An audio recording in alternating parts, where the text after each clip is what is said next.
wabarakatuh. Hamdan wa syukran lillah, salatan wa salaman ala rasulillah, amma ba'du.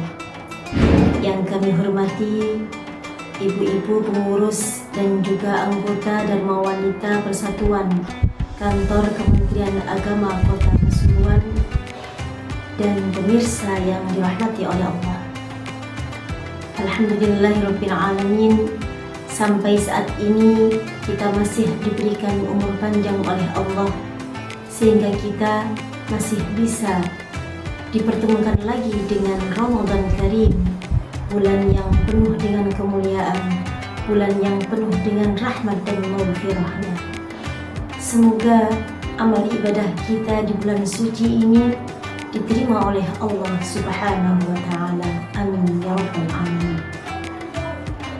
Para pemirsa yang dirahmati oleh Allah, di bulan yang mulia ini tentunya kita sering mendengar orang-orang yang berlomba-lomba membaca Al-Quran, baik itu di musola-musola, di masjid-masjid, maupun yang kita lakukan sendiri di rumah dengan berbagai target. Ada yang targetnya 1 hari setengah juz, 1 juz, 2 juz, bahkan ada yang 1 hari bisa membaca Al-Quran 5 juz. Alhamdulillah. Ternyata membaca Al-Quran ini tidak hanya bernilai ibadah semata, tetapi Al-Quran ini bisa juga sebagai penawar bagi jiwa-jiwa yang gelisah, pikiran yang tidak menentu, dan jasmani yang kurang sehat.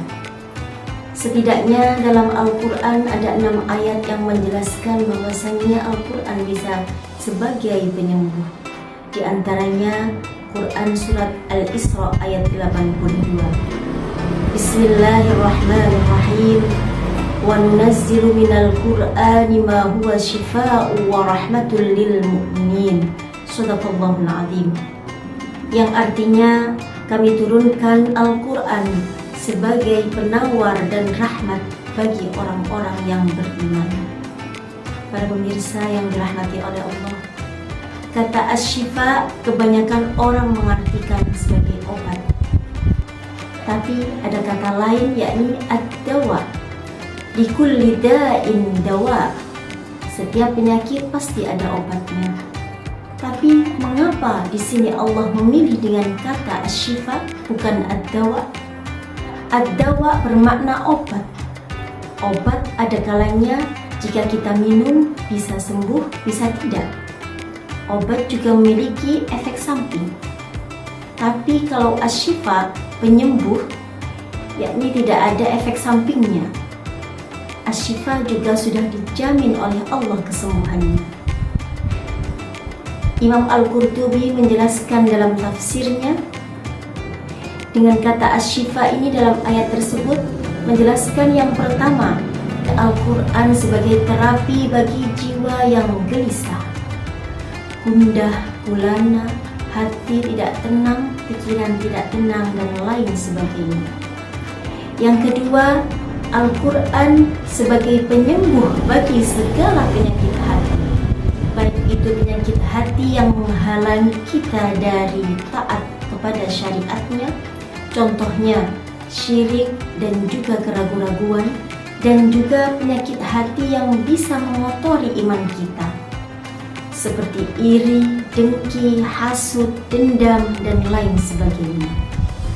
Jika hati dalam seseorang itu baik, sehat, maka anggota tubuhnya pun juga ikut sehat. Tetapi sebaliknya, jika hati dalam seseorang itu rusak atau sakit, maka anggota tubuhnya pun juga akan sakit.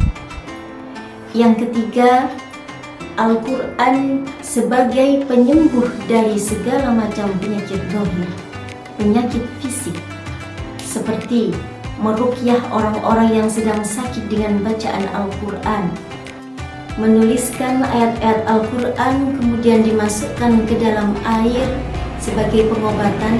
Itu adalah hal-hal yang sudah dilakukan oleh ulama salafus saleh sejak dahulu, sebagaimana yang dicontohkan para sahabat Nabi yang membacakan surat Al-Fatihah untuk kepala suku Arab Badui yang kala itu tersengat oleh sengatan kalajengking yang ganas.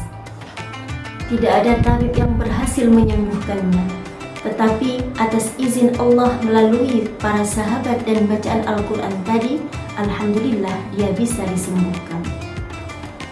Nabi selalu berpesan kepada kita, alaikum bisyifa'aini, al-asalu wal Quran. Bagimu ada dua pengobatan, yakni pengobatan dengan madu dan Al-Quran. Hadis riwayat Ibnu Majah. Para pemirsa yang dimuliakan oleh Allah, di ayat terakhir, yakni lil mu'minin, bagi orang-orang yang beriman, yakni orang-orang yang percaya akan mukjizat Al-Quran sebagai penyembuh dari berbagai macam penyakit. Kita sebagai orang yang beriman tentunya menyadari betapa pentingnya Al-Quran dalam kehidupan kita.